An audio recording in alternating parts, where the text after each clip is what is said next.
Assalamualaikum warahmatullahi wabarakatuh. Perkenalkan, nama saya Lian Nurdiana. Saya izin untuk menjawab mengenai soal ujian akhir semester nomor 5 dari mata kuliah Sejarah Pendidikan Islam, yang mana mengenai dengan sistem kaderisasi di zaman Rasulullah SAW.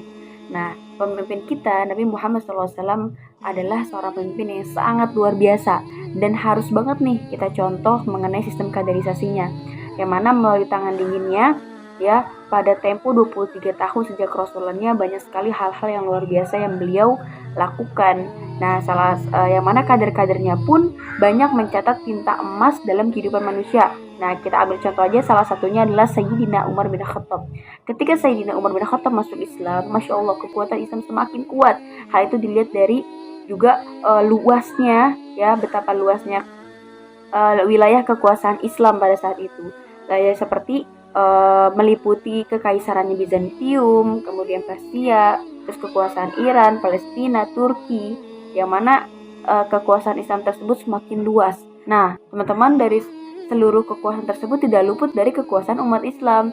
Sampai saat ini pun kader-kader yang berpotensi, kader-kader yang berkualitas terus bermunculan. Masya Allah, begitu luar biasa sekali untuk sistem pengkaderisasian dari Rasulullah SAW. Teman-teman sekalian, Rasulullah SAW dalam membimbing kaderisasi itu sangat susun dan terencana ya teman-teman. Nah, dari hal tersebut dibutuhkanlah yang namanya ilmu manajemen organisasi. Nah, kalau misalnya kita terus menjaga ilmu tersebut, terus kita upgrading ilmu tersebut, maka semakin berkualitaslah sistem pengkaderisasian kita. Tapi kalau ilmu manajemen organisasinya itu lemah, lumpuh, maka pasti dapat dipastikan bahwa kaderisasinya pun pasti akan lumpuh. Setelah kita melakukan apa yang kita katakan, kemudian kita rencanakan dengan rapi, maka kembalilah kepada peran pemimpin itu sendiri, ya. Jadi kaderisasi yang khusus itu dilihat dari pemimpinnya. Kalau pemimpinnya itu dapat menjalankan tugasnya dengan baik, maka hal tersebut itulah yang merupakan kiat-kiat Rasulullah SAW. Penting banget nih teman-teman, buat sistem pengkaderisasian di zaman Rasulullah itu seperti tersusun dengan rapi, terencana, kemudian dari pemimpinnya pun bukan hanya sekedar menyuruh, tapi beliau pun mencontohkan bagaimana menjadi pemimpin yang baik, bagaimana melakukan sesuatu yang baik. Maka para kader-kader pengkaderisasiannya pun akan melihat dari pemimpinnya, dan dari tersebut akan tergambarkan, oh ternyata seperti ini, sehingga terbentuklah karakter pengkaderisasian yang sangat luar biasa dan bisa dibilang berprestasi. Nah teman-teman, seperti yang kita ketahui nih, kadang-kadang ya dalam pengkaderisasian itu memang pasti kita membutuhkan pelatihan. Nah terkadang pelatihan-pelatihan tersebut ketika kita menyuruh kader kita untuk seperti ini, namun ternyata tidak dilakukan oleh pelatihnya, tidak dilakukan dengan pemimpinnya. Nah itu hati-hati tuh, kebanyakan kesalahan kita di situ. Nah tapi kalau misalnya Rasulullah itu tidak seperti itu. Rasulullah justru mendidik kaderisasinya itu tidak sembarangan.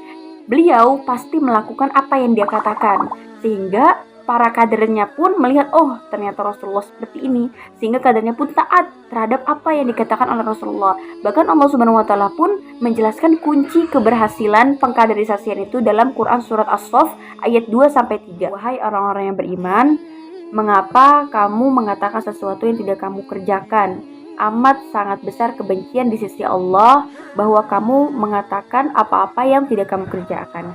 Quran surat As-Saff ayat 2-3. Nah teman-teman, lalu gimana nih caranya kita sebagai generasi muda buat bisa melakukan pengkaderisasian yang hebat, yang berprestasi, yang berkualitas, yang berakhlakul karimah untuk negara kita, bahkan untuk agama kita tentunya. Nah, kalau misalnya dilihat dari berbagai sistem pengkaderisasian Rasulullah, maka dari diri kitanya dulu nih, gimana caranya kita bisa disiplin, gimana caranya kita bisa menjadi pribadi yang baik. Nah, kalau misalnya kita sudah berusaha untuk menjadi lebih baik lagi, baik dari disiplinnya, akhlaknya dan lain sebagainya, maka kita baru nih mengajak, ya, kita berseru, kita bersyiar kepada teman-teman sekalian, yang mana generasi muda ini merupakan tonggak utama negara kita, bahkan penerus daripada dakwah Islam ke depannya. Jadi kita nih para pemuda harus bisa menjadi pemuda-pemuda yang disiplin, pemuda-pemuda yang cerdas, pemuda-pemuda yang berakhlak karimah. Kita mencontohkan yang baik untuk teman-teman kita memberikan saling mengingatkan satu sama lain. Insya Allah dengan kita seperti itu, kita bisa mencetak kader-kader yang berkualitas, terutama bukan hanya berkualitas dalam akademik, tapi juga berkualitas dalam pengetahuan agama Islamnya. Sehingga kita bisa berdakwah, bersyiar, dan kita juga bisa menjadi manusia yang berkualitas dan berpendidikan. Seperti itu. Jadi semuanya kembali kepada diri kita. Semua diawali dari diri kita. Diri kita sudah baik, maka kita akan berusaha untuk bisa menyuruh kepada orang lain dan bisa mengajak mereka untuk menjadi orang yang lebih baik. Demikian dari apa yang saya sampaikan. Semoga bermanfaat. Kurang lebihnya mohon maaf. Wassalamualaikum warahmatullahi wabarakatuh.